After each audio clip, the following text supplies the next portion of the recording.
Assalamualaikum and good day everyone. So this is the last topic for Unit 4, a dental unit waterline.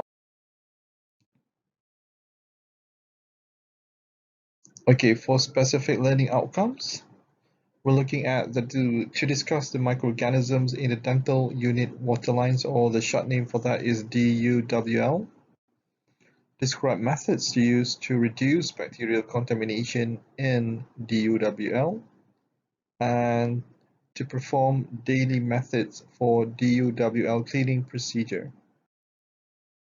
As an introduction, during treatment, patients and dental workers are exposed to both direct contact with bacteria-contaminated water in the form of splatter and with contaminated water aerosol emitted during work by unit handpieces, including rotating and ultrasonic instruments. So as you can see in the photo here, we have several instruments or equipment that produces aerosols in the dental clinic.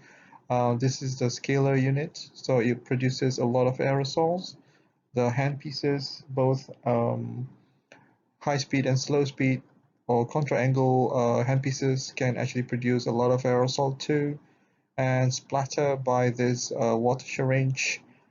These are the things that you are going to use in the clinic most of the time, and it does produce water or aerosol or splatter, and these could be one of the source of infection.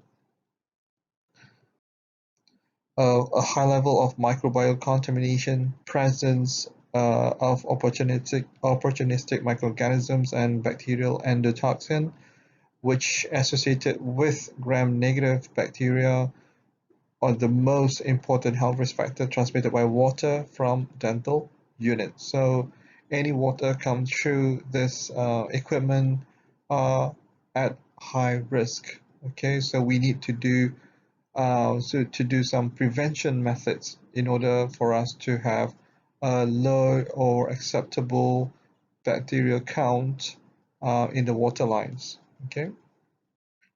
So as you can see, this is the image taken from O'Donnell et al. I think in 2010. The biofilm that presents on the walls of tubing that constitutes dental unit water lines. So you can see this biofilm do exist in the tubing um, that supplies the water to the dental unit. Okay. Um, for biofilm in dental unit water lines, here there is a diagram explaining to you by stages, stage 1 till stage 4, how the bacteria forms and develop into biofilm. So DUWLs are universally prone to microbial biofilm contamination seeded predominantly from microorganisms in supply water. So the water that we took from the pipelines or water pipelines actually shall be what we call this sort of like disinfect or being filtered so that it has a very low bacterial count. Most of our dental units are using um, distilled water instead of direct water from the pipelines. Okay. For DUWL, output water invariably becomes contaminated by high densities of microorganisms, usually gram-negative environmental bacteria, and these gram-negative bacteria could cause a lot of troubles to human beings.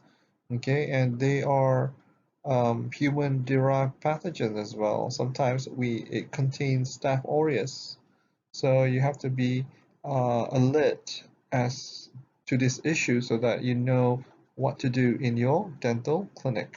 Okay. As for recommendations by American Dental Association, every dental unit water used in non-surgical procedure should measure less than or equal to 500 colony forming units of heterotrophic bacteria per milliliter, or we call it 500 CFU per mil of water, the standard set for drinking water by the Environmental Protection Agency. So any water that has less than 500 CFU per mil are considered as safe drinking water.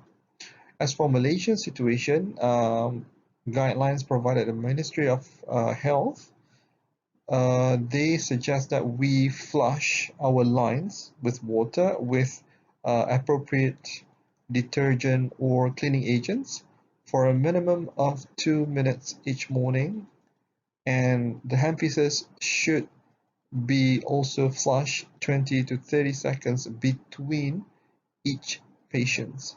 So we're talking about the water that coming out from the handpieces and scalar units. Okay, so we're talking only water supply in the dental unit, not the sink water.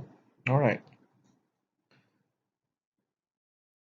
So as for recommendation 2, there are several methods for improving dental unit water quality, including the filtration system in the water lines, chemical treatments that we could get a lot of products from the market, and there is also anti-retraction valves that has been attached to our handpieces, and also we need to consider to use water sources separate from the public water system. So this is what I mentioned by some of the unit are using the distilled water instead of direct water source from the public water system. So most of our dental unit are using distilled water. Though, even though they are using distilled water, we need to be careful because still there would be contamination, chances of contamination. All right. So we still need to be careful about this. So this is about recommendations for improvement in dental unit water lines. So most importantly, in our daily life, in our daily practice, I would say, please do follow dental unit manufacturers' instructions for maintaining and monitoring the quality of dental unit water. So the practical that we will provide to you, or the demo will show you how you do this exactly in the clinic later on. All right. So that's it. Thank you very much.